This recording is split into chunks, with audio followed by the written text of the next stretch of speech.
too much logic in his arguments, and so it's kind of terrifying. I think that might be your new name at Thanos Crypto, and you just get real dark about stuff. SparkThanos.com. Spark. How do you set goals? You know, it's pretty ambitious. He's like, I just wanted to be a farmer. I was like, me too. I got into this because, you know, the world was going to the hell in a handbasket. That's literally why I started my business. I get you, bro. Like, I get you, bro.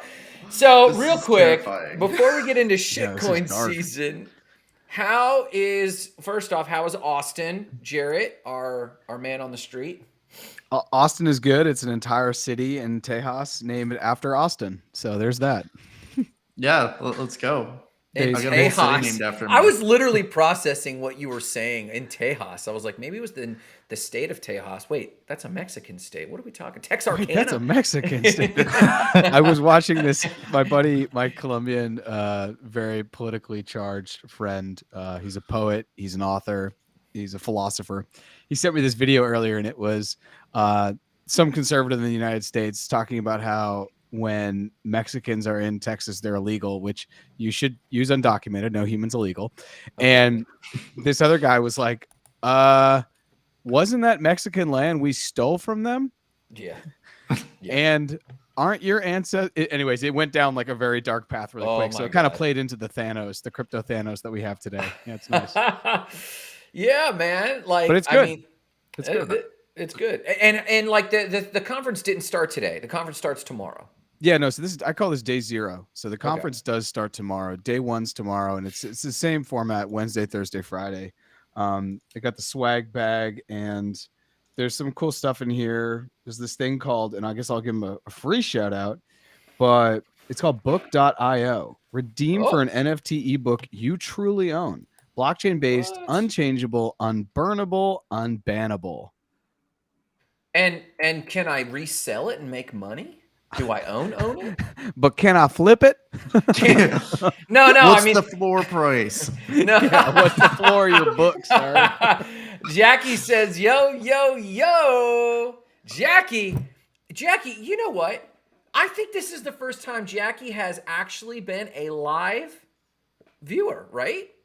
Jackie, or have you been a lurker? Yeah, Jackie lurker. Doesn't like to watch us live. It's too much. It's like it's dopamine overload, you know? I feel like we break people's heads. But like not in a good way, you know? Not like we've explained quantum physics so they understand a black hole. Like the opposite of whatever that is. Allison says, sorry I'm late. I've been talking with RP and Real Vision Discord. Raul Paul. Nice. And Real Vision, you've just been talking with him. That's like low key. That's a humble brag.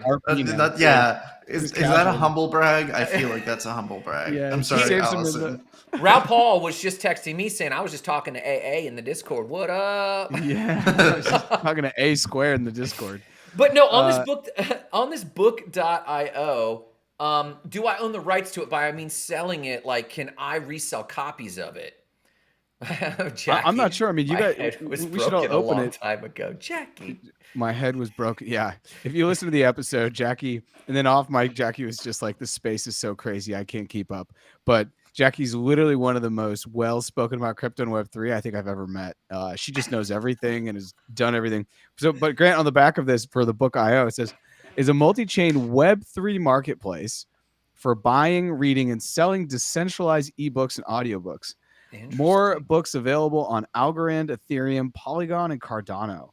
This is pretty cool. I'm into this because I nerd about books. In fact, Jackie and I were talking about like nerd alert on books.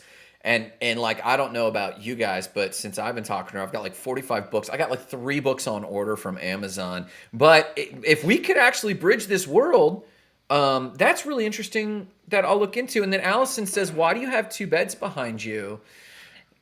He's at Consensus. Because, you guys couldn't make up a better story than that. I wanted to let the tension boil a little bit. Yeah. Come on. Me and my partner are having issues. We got 2 beds. Yeah, we're having such big issues. The therapist said, get separate queens. But in the same room. But in the same room, yeah. We need to be in the same energy, you know. Yeah. I mean, if you want tension, like he's secretly being held hostage, and the other bed is for the person that is guarding him. Yeah, that's there you go. It's the bodyguard, Kevin Costner. Yeah. I've seen they that. They have 23 of my 24 words, so they're trying to get that last word out for the seed phrase. Trying to get that seed phrase. And then Brian nodded. This is the most innocuous background. Wallpaper. Oh my god. He's a fan of I Love Lucy. Dude, the chat is on fire. Everyone's just enjoying themselves right now. Fun fact, George, and George knows this, but fun fact, I Love Lucy was the first time they showed people in bed together in the same room, and their beds were pushed up against each other, and this like broke the television webs. That true though? Is that true? Did that happen before? Because in Willy Wonka and the Chocolate Factory, but it wasn't like did sexual. I Love Lucy happened before Willy Wonka and the Chocolate Factory? Yeah, which one came first? I don't know. I'm assuming I Love Lucy by decades. I Love Lucy, hands down. My bad, Grant. I didn't know you were there producing I Love Lucy. And Natalie NLC. Wow, NLC on LinkedIn. What? I feel honored. It's getting hot here. Bumping today. So real quick, she probably came because we're talking about shitcoin season, which is what we're going to talk about. She never listens. She opened a LinkedIn account just to watch us talk about shitcoin season. And that is an example of Natalie's degree of FOMO. If you watch her Twitter account, you know true. how much. If you have like a little bit of alpha and it's like it's on a string and it's over, there's just like 300 alligators, she'll go for it. She'll swim for it. I'm in. We'll call that the croc. It's the croc fund, or it's the croc coin. So let's talk about it, since that's what people are here to talk about. We do have a lot to talk about. Aussie has like an article that's important for us to touch on. Yes. About what's going on with the Argentinian bank. But I think to satisfy the crowds, let's actually talk a little bit about. Let's talk about the beds. The beds. No, what's going on? I'm going to tokenize each one. You can buy shares of the beds. He'll tokenize. You just got to buy a ticket, Natalie, who is shilling for tickets, and we got extra space apparently behind us. Natalie, you can choose your bed. By the window or by the closet. You pick. Yeah. So real quick, let's start off with something fun to the viewers and to you guys first, and we'll talk to ourselves first. But tell us in the comments, people, what was the best and worst shitcoin play you've done in any shitcoin season? And gentlemen, I'll start with you. Best and worst. I know Jarrett's. Well, I like how you say in any shitcoin season, as though there are like there are multiple. This is our second shitcoin season. This is it? Wait. No, but I feel like the shitcoin season. So the shitcoin season in 2017 happened. It peaked in 2017, 2018. Okay, and so on the way down, three shitcoin seasons. Yeah, I was gonna say I think this is the third, and like last time it was called altcoin season. Right? Oh, because Bitcoin maxis. I disagree. There is a difference between altcoin season and there's shitcoin season. Let's define terms. Let's define terms. Aussie, you're calling for 3 shitcoin seasons. Then you and this isn't an annual thing. So what is your definition? This conversation is so ridiculous, guys. What does it correlate? We are not doing any good for the crypto culture. I promise to the serious people, the old heads who care about the growth of this industry, we'll talk about something useful in a quick moment, but we just got to get the jitters out. I just had to come. Yeah, you need to put her Nakamigo over there. So Aussie, how are you defining shitcoin season as it correlates to the market? I think that's the correlation you're calling. Yeah, shitcoin season. But wait, Aussie, can you define the difference between a shitcoin and altcoin? Because I think you're right. So altcoins are actual projects that are actually trying to do something. They might be not great projects. They might be like they're any alts, anything lower than ETH, or even you can include ETH in 2017 altcoin season. Okay. Yes. So anything that isn't Bitcoin, but is maybe like a Matic, Atom, or anything like that would be considered altcoin season. That's altcoin season. Okay. And when those are taking off while Bitcoin's being stagnant, that's altcoin season. Okay. Shitcoin season is when regular alts, so regular alts are bleeding right now. So anything ETH and under is bleeding. Bitcoin is kind of stagnant, and these meme coins, so these coins that literally actually have no value, no use case, nothing. It's so hard. Go ahead. This is I'm so sorry. good. Austin is giving a TEDx on the difference between a That's what I'm shitcoin and a meme thinking. coin. And Brian like- Naughton, a philosopher from across the pond, slides in with just. Yes, I That's great. actually agree. I agree. Yes, that I agree, and I wouldn't consider Shiba a shitcoin in this season. I'd agree. I agree. It's graduated. And so meme coins. So if we think about current shitcoin season, we're looking at Pepe. We're talking about Wojak. We're talking about Gensler. Gensler, make 50% on Gensler. And then, oh god, there's been a million other ones. If we think back to 2021, and end of the bull run 2021, Bitcoin had kind of pulled back to between 55 and 60K. That's about when we kind of hit shitcoin season. There was a million random coins that had no value whatsoever, and they just took off. Everything else is stagnant, and randomly these little tokens are taking off because there's no money to be made in alts or Bitcoin at the moment. At the moment, everything is just kind of holding steady, and so people are basically trying to harness what's left of potential to make money in the market. Man. So Aussie, what's been your biggest shitcoin play, meme coin play, altcoin play? Yeah, or just talk to us about your experience and the traumas and trials and tribulations. The trauma. Oh god, I'm trying to think of my best shitcoin play. I did something in 2020. At the end of the last bull run, I got into something that was like a DeFi project. So it was actually like, it wasn't fully a shitcoin, but like was 100% not viable, was 100% like everyone knew. I got in at whitelist, and everyone kind of knew it was like buy it at whitelist, dump it at launch, and make a 5x. Buy it at whitelist, dump it at launch. Jeez, it's hard for me to beat that. Yeah, what was that? What was it? Oh god, let me see if I still have the Discord for it. I don't even remember the name of it because that was the practice at the time. Was get in at whitelist, dump at launch, and I did that for like 5 or 6 projects. Oh my god, you were a true degen. If I had a like a soundboard, I would give you the degen sound, and I don't know what it would be. It would probably be a Pepe crying or something like that. Jarrett, I can predict yours. Go ahead and share yours, but then also share any others. Yeah, so Wonderland Time still traumatizes me because like it was a lot of money. But we became friends. Yeah, okay. I would also define Time Wonderland as a shit coin. No, it's not. It's not. It's not at all. It's not a shit coin. It's not even an altcoin. It's not a meme coin. It was a DeFi play where I lost money. What was a shit coin and what was a meme coin, but I think have graduated from those two into my altcoin, which was a great play, was Dogecoin. I still have a good amount of Doge. Yeah. And I got it under a cent, and it's been a fun time. Yeah. And I think that Doge, and I just outlined this, I think you guys may have checked that episode out with Jackie. Doge isn't going anywhere. I think it's a very serious project. It's a fork from Bitcoin. It's still proof of work. Yeah. I don't think it's going anywhere. Now, I know it may have some inflation issues, but it's the one that like Mark Cuban was like, let's let you buy Dallas Mavericks season tickets with it.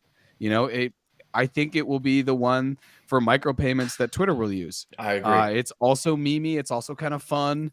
And so anyways, I just think this entire conversation is a fantastic conversation because these are like, so I was talking to George yesterday. Yeah. When I was traveling, George and I had a really quick call. We were talking about like some more serious things. George Pate? No, George Tortorella. And we were talking about some more serious things. And then at the end, he's like, hey, let's get your opinion on this. And I didn't know where it was going to go. I didn't know if he was going to ask about my queen bed situations. And then he's like, what do you think about Pepe? And I was like, oh my God. So, Oh. I mean, Pepe's a fascinating thing. And I know a guy who's gone up 6X maybe, and then took the money out and kept the house money in. And it's just house money at this point, and he's out. And, I think that there are projects, if your ear is to the grindstone, Yes. if you want to grind Discords, if you want to live on Twitter for the 24 to 48 hours when they're going to pump and dump, good on you. Make the money. You're getting paid because you are the closest to alpha you're closer to alpha than anyone else is. Yeah. The second you buy in, when any crap coin, shit coin, whatever has gone more than 1x or 100%, your exit liquidity, and you just don't know it yet, because you're going to get in and then you're going to hold long enough that you're going to end up losing, because you're going to think, oh, this is a dip and it's gone. I tell people all the time not to do it unless they really have their ear to the grindstone. And I've only known a couple people who've been able to do this. Yeah, a really key point there. And so I did shitcoin season at the end of the last bull run. Did you get a medal? No, I don't want a medal. We need to start badging. We need to come up with meme coins based on shit coins that are badging for those who lost money. Yeah, it's a POAP. It's a POAP, because there needs to be more like Discords. It's a POAL, proof of loss, right? Like so. Proof of wreckness. Yeah. Oh my God. But it started to be it's shit. The thing that happens with shitcoin season, and I've been watching shitcoin season this season from a distance. This is such a ridiculous conversation, guys. I just keep coming in and out of reality, and I'm like, think we're serious people talking about coins that we refer to as shit coins. But it started off like being able to sell, like you waited to sell for a 5x from launch. Basically from whitelist to launch, you were expecting a 5x. Generational wealth. Yeah, exactly. 5x. Let's go. Easy. Every single time. Maple syrup by the acre. Oh, fucking Lord. Oh God. But I do think a future iteration. Okay, just to everyone, we've been talking very seriously off mic about how we tokenize. What can we do with the blockchain to actually make community, and not make faux community, not make floor price community, but like maybe there's a situation where we just create like a Carmen San Diego, and like one of the last things to get by the boss is you have to collect a certain amount of maple syrup before like the boss gets you, like. Anyways, just putting it out there. Anyways, my goodness. So, and then by the end, you were like hoping for a 2x. If you got a 2x at launch, like the expectation was, okay, you got to get at least half out at 2x. Like that's all you can expect. Yeah. Then you might get a little bit of a rally from there if you're lucky. And then, but if you didn't realize, oh, okay, we're not even hitting 2x anymore at launch, that's when shitcoin season's over. Oh, and interesting. People started getting burned because people were buying. People were always getting burned. People were always getting burned. The inside people were getting burned. Yeah, inside people were getting burned at that point, because now Ponzi was getting burned. The top of the Ponzi's getting screwed. Even the top of the Ponzi, because what started happening is people started projects just started rugging at that point more. Yeah, obvious rugs. Yeah. Yeah, obvious rugs just started happening more often. You started seeing they were just dumping from launch. Like you weren't even getting a little pump, a little buy pressure. It was just straight dumping at launch. Yeah. And that kind of signaled the end of the bull run. That really signaled the end of the bull run. So when shitcoin season is done, normally means, hey, we're in for some pain. We're in for some downside. We could come up with a closed loop system here. Jackie and I have been talking about closed economies, closed cycles, and spiral economies. We could literally like meme out. I was thinking, I was researching this, and I was like, I'm going to start my own meme coin. Let's do this. And I was like, it's the lowest lift. I've started coins before, by the way. I mean, they're easy to do, but, hyping them. And I was like, we could start the Yellen coin and like meme that out, play that on Gensler. And then I was like, no way. But like, I think Jackie has something like wellness, and it's dealing with overwhelm. And so like we could totally do proof of loss. And if you could prove that you lost your shirt, we've got a closed loop economy right there, and then Jackie could actually give them a badge for getting mental health. And then we could rug them and increase their trauma and just start the cycle again. Which sounds like my worst play. So one hand, Thanos Dude, right Grant, here. you are actually Thanos, and I never saw it before, but you have like very logical like ways to convince yourself that we should like destroy certain parts of the population for the better part of the other population. You just talked about rugging someone who's been rugged to traumatize them more. Give them a badge and run them back through the cycle. This is the only logical place where this conversation could have gone. I want you both to know. And like the bringing out final one. Grant's alter ego.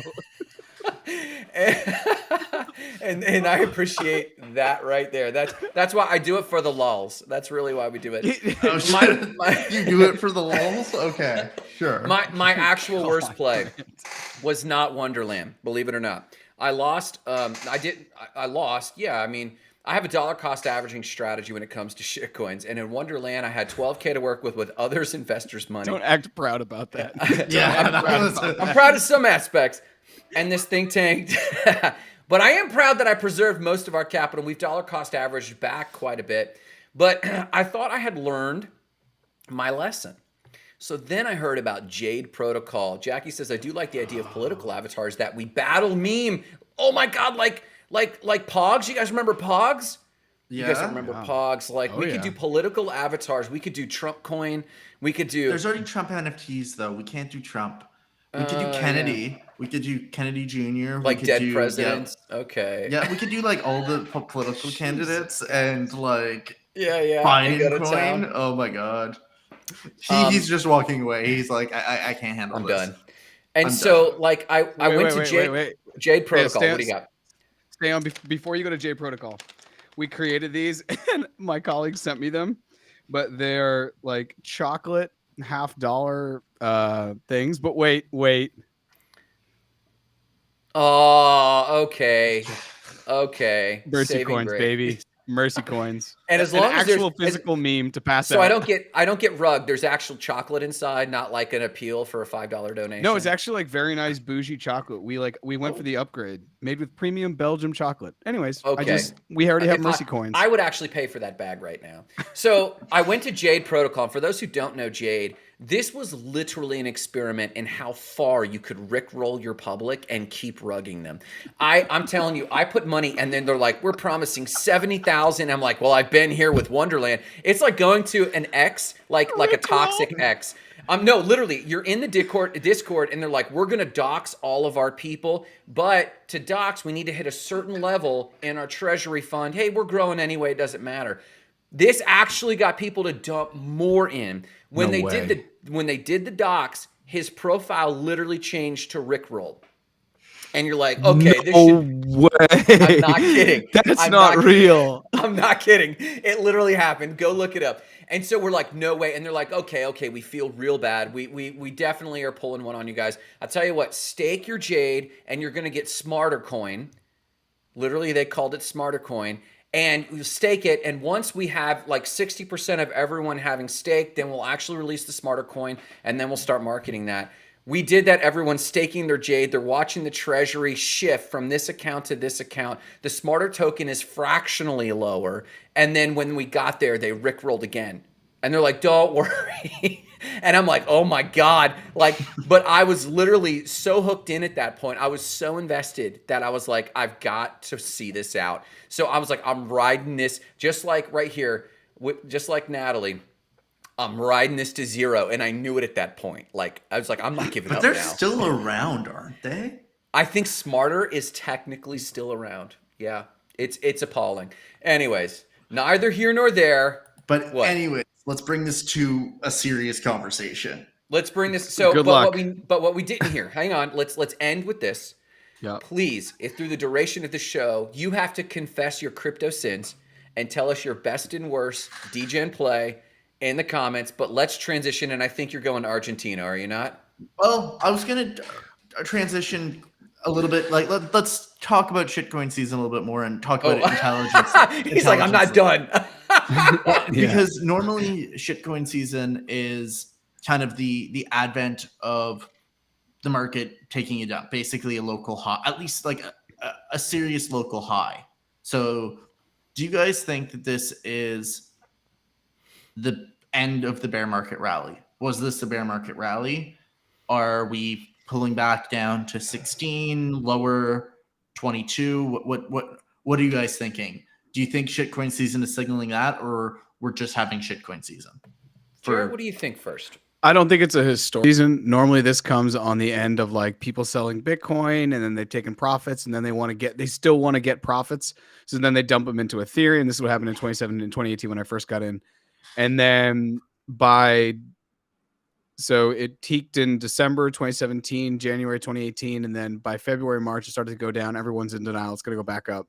By that April and May, I honestly forgot about crypto. To this day, I rue it because I would be in a different place financially had I stayed close to the fire in the last bear market. But as that cascading went down and people took profits, they started to dump them in other things to see if they could get 2 or 3x. And that's how you got what at that point was called altcoin season. For some, I guess they were called shitcoins, but not in the way that we have them today. We just didn't have the certain beasts that we have today. Like this Pepe thing, Gensler, Wojak. I think that these things are just, people are just bored, and Web3 is big enough now that people just come together and they just create coins. I don't think it has anything actually to do with the market. Even when you look at the amount of money that is traded on this, it's still a % of daily traded volume on overall markets. So Uniswap had its biggest day ever on Pepe trip volume. Sure, but I'm talking about like global markets. I mean, Bitcoin and Ethereum is still trading like exponential amounts. But that is a great stat, though, to like shout out, as this is a moment. But I don't think that this is part of the traditional altcoin season, as billions of dollars are trickling down and still looking for places to go. I think that this is like Web3 experimenting and just kind of having fun, you know? But I don't know. I could be wrong. I've also seen more people in the NFT community jump into this shitcoin season because Pepe is such a valuable cultural meme on the internet. Whereas normally in my crypto Twitter and my NFT Twitter, there's a little overlap. You guys overlap. Yeah. But like, I don't ever see NLC talking about Bitcoin. I don't see NLC talking about Polygon or talking about other things. She's Called more focused out NLC. Yeah, I'm not calling her out. I'm just saying she's more focused into NFTs. And other people I know are hyper focused into crypto, and they don't really blend the two. However, the Pepe meme, because it's so big on the internet, I think it's like brought everyone together. So thinking about that, go forward and think about other memes that are on the internet that could be things to get both the crypto and the NFT people off the bench. That's what I would say. If I may, I think this particular shitcoin season I think this season in crypto is breaking trends. Yes. And so I think it's hard. Oh, Natalie says, yeah, she's right. I mean, he's right. She does focus on NFTs, and there is a correlation now between NFTs and this shitcoin season, or even altcoin season. But what I think is going on here is that the NFT communities are tighter than before. The ones that are sticking. And like, I know Natalie's a part of a few that are actually sticking closer together. Nakamigos is like rallying together, and they've got a lot of mojo. And then they turn their attention to something that they can be market movers for. They can't be market movers for Bitcoin. They can't be market movers for Polygon. But they can be market movers for a meme coin that someone just made up. And so I think that there might be an unintentional rallying around, they're in their groups going, hey, let's rally around this thing. There she goes. She actually confirms this. We pumping everything together. And so these people, and it might not even be in Discord, I'm watching it in Twitter, where they're moving as kind of a flock and going, hey, we could pump this for a 1.5. I got 50%. I got a 1.5x. I was up 3x. And then I realized, you know what? I think I really want to get my profits here. Brian says, Rand Nooner of Crypto Banter thinks the degens are so tired of waiting on a hyperbolic bull run that they're creating their old bull run. I'm agreeing with this, Brian, 100%. I think this is a really intuitive thing. Will that continue? I don't know. But I think right now we're in this weird window where we are waiting for us to jump back to 60K Bitcoin, 100K Bitcoin that we were promised. But we now realize, I think everyone's smart enough to know that we're waiting for the next halving for something real. And I think they're right. I think we're just inventing stuff to pop. Go ahead, Jared. Yeah, and George says, Twitter Spaces were filled with NFT people who never bought an altcoin before. Pepe Twitter Spaces, yeah. And I guess the other thing is, it's like if the three of us get together and we're like, how do we make a lot of money really quickly in crypto? What do we do? Well, launching an NFT is actually pretty big. And then when it's out there, then you have to go fight for floor prices and there's whitelisting. If you just throw something on a decentralized exchange, Yeah. as Aussie talking about with Uniswap having the craziest amount of exchange volume, that thing's so much easier for people to kind of get into. And Jackie says micro economies, hyper localized LFG. I wonder what that stands for. So it's almost like and that's where I do. Okay. I said that I think Web3 people are just kind of sitting around and just like being creative or whatever, or playing around. You play most when you're bored, when the shiny object no longer like attracts you. And that's why I actually had a podcast on More Than Blockchain this year where I talked about the power of boredom. That was the way I started off this year, saying, I wish everyone finds boredom. I wish we put down our phones, we put down our laptops, and we just go out and we find boredom and let our mind run. And I think that, some people came together and they created this Pepe coin, because George was telling me, and Aussie, I'd love your take on this, and Grant as well, but George was saying that, like, basically the guys behind Pepe coin, like the team behind Pepe coin, is like a fairly serious team as far as like shit coins go. It's not like just looking at it, you're getting a little bit more under the hood. It's not like a joke, even though it is a joke, you know. And that's how Dogecoin started. Like the Dogecoin SHIB as well. But and now they have a whole architecture. They have a staking too. They're an L2 now. They have their own layer. That's right. It's crazy. It's absolutely crazy. So these things are gonna have like, and I don't know. I'm thinking about like a 12-year. I'm constantly thinking about Generation Alpha. What are they gonna be into? And I think it'd be really cool for, if you're gonna get someone a birthday present, like maybe giving Bitcoin at that point will seem like being a boomer or being a millennial. But it's like, dude, my friend gave me $100 a Pepe coin. Sweet. It went down the next day by 90%, but dude, I had $100 of Pepe coin. That may almost be cooler than getting an actual $100 of Bitcoin. That actually keeps value. If you study memes, if you study memes beyond crypto, memes have and long before they're memes that we know, memes ran in this cultural zeitgeist even before the internet. And what were memes? When the internet came along and we started, for lack of a better term, objectifying them, and by that I just mean adding art to them to symbolize them as a talisman before crypto. They had this huge cultural impact because they were. It's kind of like a Gary. What's the newspaper cartoonist? The Far Side. It just caught so much in a single graphic that really resonated with people, which is what made that comic strip so funny. And memes like meme lords, I have the hugest respect for meme admins because they are actually at a next level big brain. Like I use the phrase big brain. That came from a meme guy who thought, or a gal who thought of a meme and put it together. And this idea of, your brain on X, your brain on Y, your brain when you X, Y, and Z. These sorts of things capture so much as what I call like almost mythological talismans. And then you add Web3 to it. I love Dogecoin. I love it because I think someone in the post, I think it was Brian or maybe George, who said an altcoin is probably a meme coin or a shit coin that's stuck. And it's like, and this goes back to a truth about money. Money only exists because we choose to believe in it. And at some point we started believing in Doge. And here comes Elon going, I'll just stick it on a rocket ship. I'll take payment for this. And you go, well, remember Pizza Day with Bitcoin? Where someone's like, shit, I'll take 10,000 Bitcoin for a pizza. Let's roll. And that to me is a beautiful thing about the human species, that we can begin believing in something as ridiculous as it is, green money with someone's face on it, and suddenly it has real value. Go ahead, Jared. What's that thought? Yeah, my thought was that it goes back to like the larger conversation that I've been having with people around fiat, because the second you learn about Bitcoin and you just start to think, because a lot of people say, oh, Bitcoin only has value because people believe in it. And then it's like, but how is that any different from the US dollar? Now, there's arguments there that like, yeah, our military basically forces it upon people because it's the petrodollar.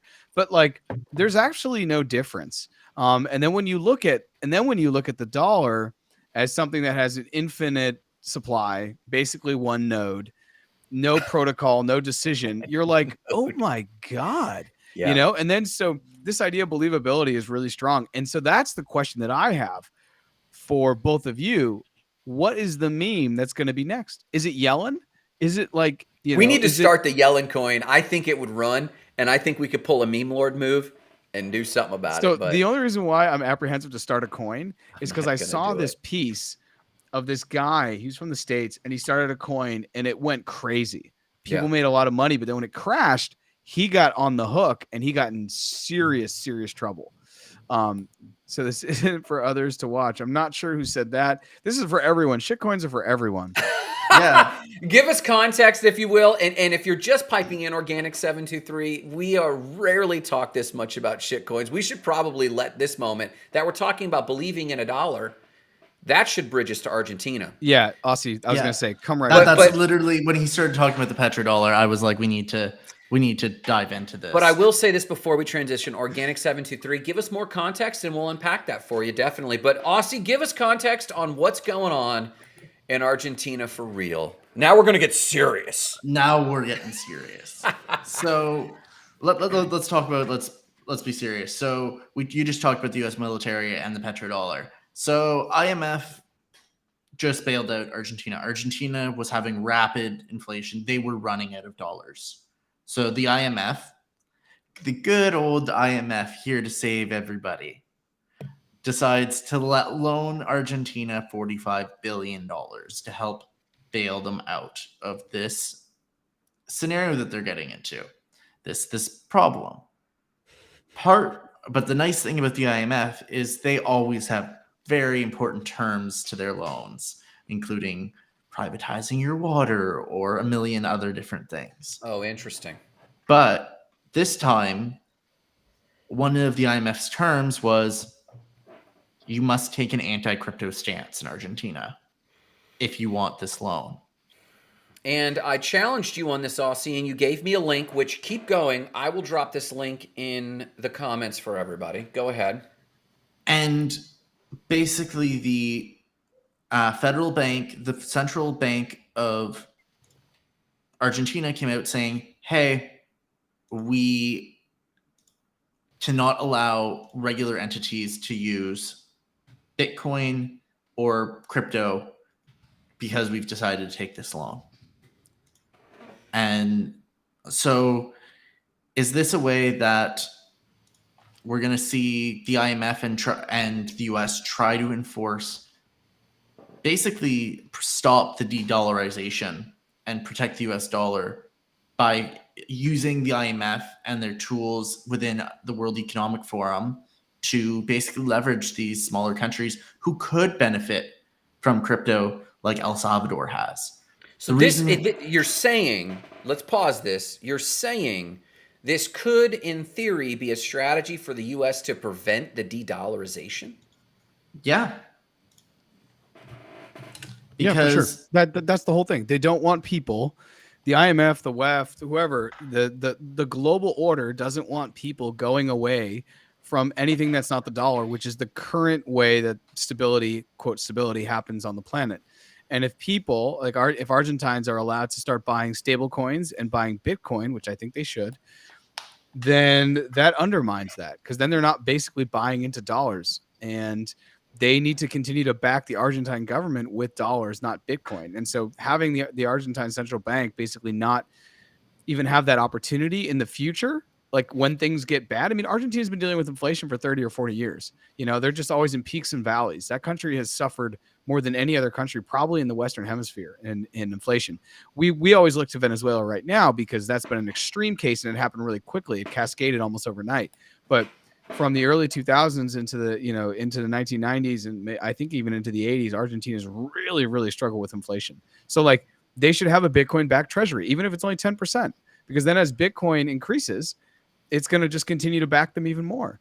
But having the IMF come out and say you have to take an anti-crypto stance is so dangerous. And they're setting a precedent too for when other countries need a bailout. They know what the terms are going to be because it's already like, case law, if you will, if it were like, in the United States. exactly.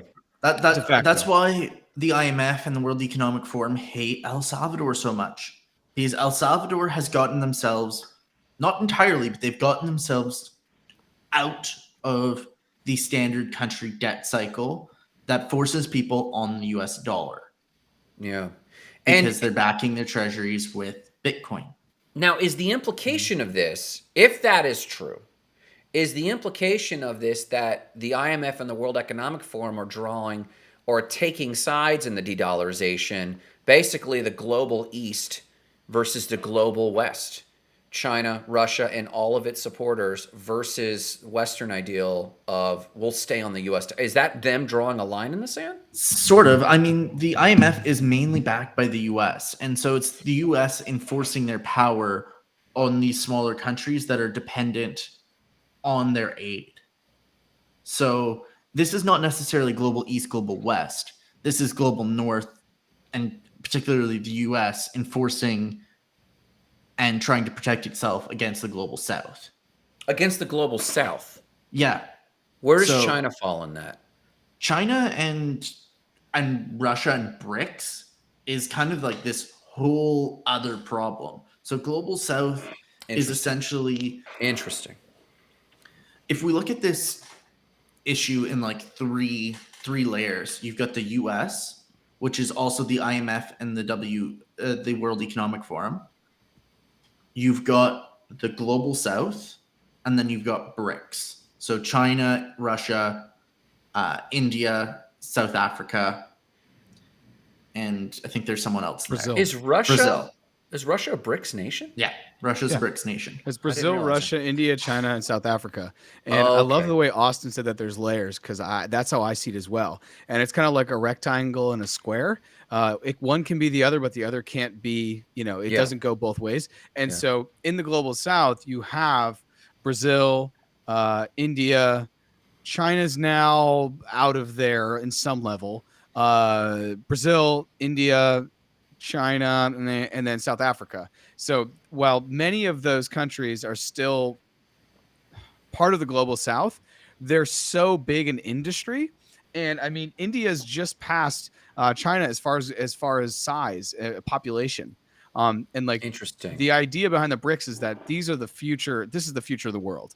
This for is a the while, future G7. Yeah, this is the future G7. Their Exactly, GDP is now greater than the G7 Oh, exactly. by PPP, So by it was purchasing like power. old world Europe, and then the Americas showed up. And the next is a lot more decentralized, going into these different places: Brazil, Russia, India, China, and South Africa. So they are the new G7. And the current G7 isn't obviously the current G7. It behooves the current G7 because they have all their treasuries in dollars to back up what the IMF is doing, or what the United States wants them to do, which is to keep everyone on the dollars. The second we go away from the dollars, the way the world is kind of running right now gets really funky quick. And it's going to put more power in hands that traditionally haven't had power. And that's not something I think anyone's interested in. so let me ask this. So so we're talking some serious macroeconomics, and what I love about being in crypto, someone asked me, why were you in New York City? That looks like a Comic-Con. I was like, it's like Comic-Con, but everyone there is fairly intellectual and at minimum monetary savvy. And what I love about it is it forces us to become savvy about money policy for ourselves. And we talk about self-custody a lot. So we go from the macro to the micro very quickly. If we had our vision, and I want to get to Jackie's comment here in a second, if we had our vision of self-custody and people were truly into Bitcoin and into self-custody, wouldn't that also accelerate the de-dollarization? No? Bueller?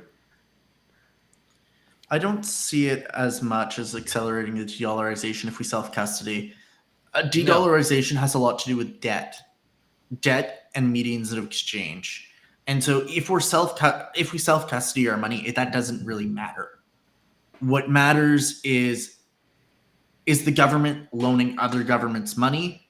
Are governments borrowing money to pay expenses? Is Jarrett borrowing money to buy a house? It's all around debt and the flow of money around debt.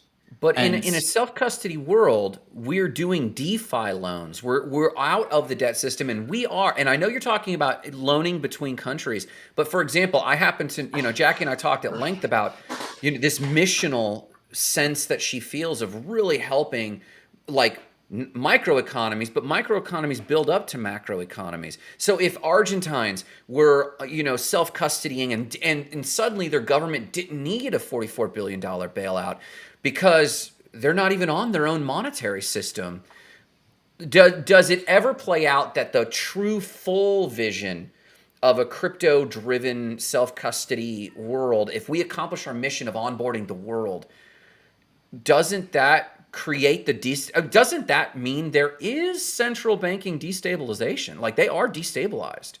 Destabilize because see that there was something very important there that you mentioned was you said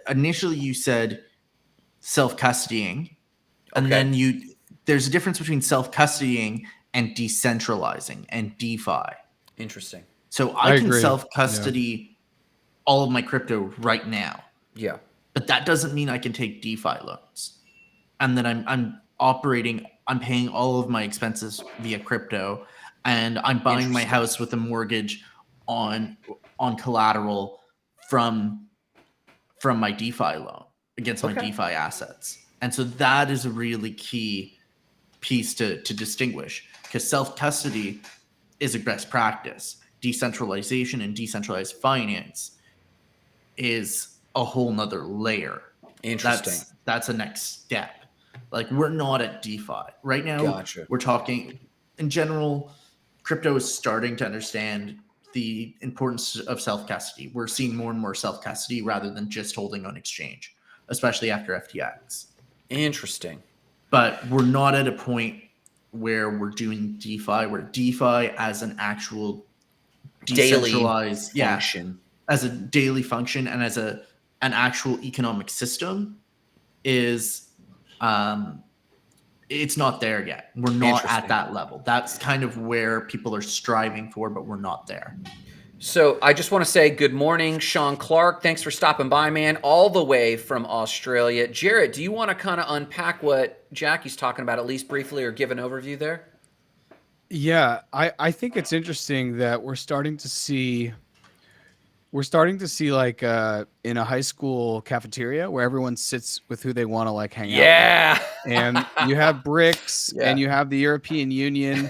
And one of the hopes that I've always had is that Argentina, and I was actually, when I was taking a Lyft to the airport yesterday to come down to Austin, I had a Dominican Lyft driver, and we spoke the entire time just about like the world economy and everything. And he had bought some Bitcoin, and we were just talking about that. And, he sends money down to the DR, and he was like, yeah, it's like, every once in a while I'll use it because it's easier. And we were talking about the dream that kind of Simon Bolivar had, which was like, we need to unite this entire continent. And he was never able to do it. Hence the general in his labyrinth, right? Like just trying to figure it out and can't do it. And why don't other people, And so I've always wanted to see that in South America, like have a European Union, but in South America, Interesting. at least for the currency. So you're not, because then maybe Argentina doesn't have whatever.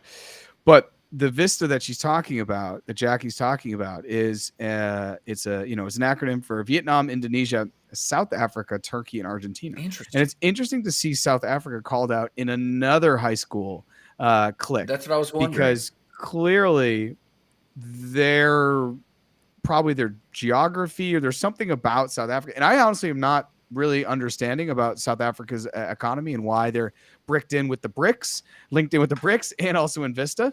But I do think it's interesting to see the world start to kind of look for lifeboats. Like when shit gets bad, you look for other people to hang out. You bond, with, yeah. Right? Like it's not crazy to think that like all of this with Not Crypto Bros happened in a bear market. We'll look back in 5 years and be like, oh, that happened in a bear market. Yeah. Why did that happen? Well, we wanted to come together and we wanted to talk with other people. I saw right before I logged on here a guy on Twitter who's like, hey, I stack Bitcoin. I have a bunch of friends with you on Twitter. He had a bunch of likes and retweets. I don't know who this guy is, but I like look for Bitcoin content. And he said, but I don't know anyone in real life. I would love to meet up with some people, like leave comments. Let's figure it out. And so everyone's looking for one another. And I do think like if one day, or you could put it into ChatGPT eventually, if not now, but like you'll be able to say, explain the Pepe craze that happened in 2023 using a historical lens around boredom, kind of there's trauma out there Economic for people in the cycles. market, economic strife, whatever that is, and they'll be able to be like, well, this happens a lot throughout human history. We all come together Yes. when times are tough. We try to like latch on to other people, Yeah. and so the Vista thing is interesting, and I just think long term for the United States really needs to think about what the hell's going to happen, not in 2 years. Yeah. Not in 1 year with the election, but in 50 years, because that is the way that China and Russia think.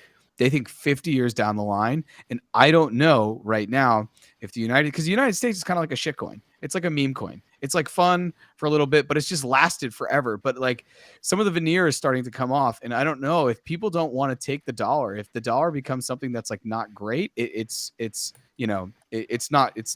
not a good thing for any of us who make the dollar. And G'day Crypto says, Sean says, South Africa has lots of gold. That is why. I was going to say it's probably rich in a certain mineral, whatever it is. I mean, no one would care about Saudi Arabia if they didn't have oil. Yeah. Like that's how this game works. I mean, this is a good explanation. The other kind of explanation that's coming up to me a lot and I'm thinking about is if you look at a lot of the countries in Vista and in BRICS less so, but Vista especially, it's a lot of where a lot of goods are moving from or are being produced.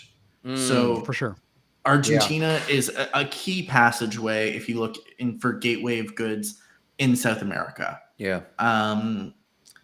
Indonesia and Vietnam, we're seeing a lot of production of goods coming out of Vietnam and Indonesia. Turkey is the same thing.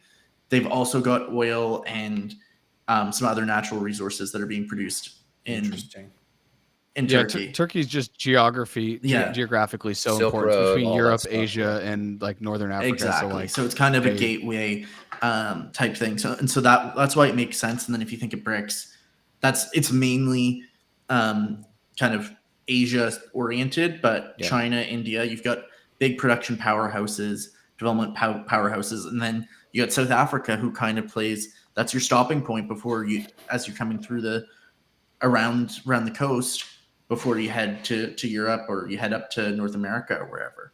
So I really like this. Point about the economic cycles. Jackie says trade imports. Yep, One Belt Road or the Silk Road or whatever you want to call it. Maybe not the Silk Road. Not the website, like the historical. I know it was a joke. Okay. It was a joke. It was a joke. I don't think everyone knows. Joe, there was layers there. Layers. Everyone knows. Everyone went to middle school, right? Oh, that's true. That's how I got on the dark web, by the way. So I like these economic cycles argument because I think what we often forget is we get so enamored with the technology and with the new jargon that we lose sight that all that's going on with crypto is a moderately sized economic cycle of technology, which this is almost a replay, almost identically. Aside from nuance, which makes all the difference, but on the mid-level, like it's the same replay of internet. Like the rollout is, and that's why we call it, that's not why, that goes along with us calling it like the new internet. But if you go into like human cycles, empire cycles, there's a really old book called Rome and Christianity and the Rise of the Roman Empire, or something like that. It was an old book written in the 1700s, I think, by one of the founding fathers, and they just followed empire cycles and what goes on with empires. And we're talking about the de-dollarization, but that's just on the monetary end of America losing its strength as the world power. And it's inevitable. Dollar is just the next component. We've already done it with manufacturing. We've lost our grip on outflows, all that sort of stuff. Now we also have a very we never really had a strong culture except a culture of domination, which I do believe is something we did contribute positively in small ways, aside from all the negative ways we impacted the rest of the world with that. So I think we're actually seeing this, and you're right. We bonded together. Look at the NFT communities; they're bonding together, and they're like, when Lambo. We make fun of that because it's really degen, but really it's the same as the Greek slave class bonding together and saying, "Win freedom." They were watching the Roman or the city-state basically fall apart, and the slave class got together and were overthrowing these systems because it didn't work for them, and they realized how powerful they were. And I think that's what you're seeing with a lot of these people that bunch into an NFT. It's just the new technology. And this is what I think is different. And this is where I think the nuance is important. I think individual sovereignty, self-custody, and the technologies of DeFi might be able to preserve a lot of us in this transition. Because nation states are still playing the same game playbook. You got Vista, which I just learned about from y'all and Jackie. You've got BRICS. We've got the East, the West, the Global South. All of these groups. We've got the African Union, the Europe. They are doing these groupings because they're going, okay, stuff's getting real. Shit's going down. Who am I going to run with? Just like you did in high school. That was a great metaphor. And I think individuals who are getting lost in the mix are looking towards these technologies going, I wonder if I play well in this world if I don't have my lifeboat. I think that was such a good call out, Jarrett. And I agree that not only on this economic cycle, but on the human empire cycle, I think this is 100% what's happening. And we're making friends all over the country. I think the technology is actually keeping a lot of us afloat, at minimum, with hope of what we might be able to do next. I think that's a big one, man. That was a big one. Now, real quick, first off, any other thoughts on this? Because we didn't call out Stand with Crypto that Allison pointed out on her Twitter, the Stand with Crypto thing. Did you guys have any other thoughts on this before we transition to that real quick? I mean, you summarized it pretty well. I think it's a topic that we're not going to crack in 30 minutes on Not Crypto Bros. It'll be a running thread, and I think it's something that we got to keep talking about, especially because I mean, BRICS is getting ready for their annual meeting. They've already had 17 new nations apply either formally or informally to join BRICS. I didn't know that you could just apply. What are they going to call it? Like, what letters are they going to add? We don't know. BRICS-Constantinople? Yeah. 17 countries. Yeah, they're only going to take applications based on where they want the acronym to go. Yeah. That's it. They got Djibouti in there or something. Yeah. So, Djibouti. Great country, by the way. Starts with the letter D. Great country. Yeah. Starts with a D. So we don't know who they're going to accept, if they're going to accept anybody. Yeah. And I'm sure they're making it up as they go. Like, we were just called this and now we are this.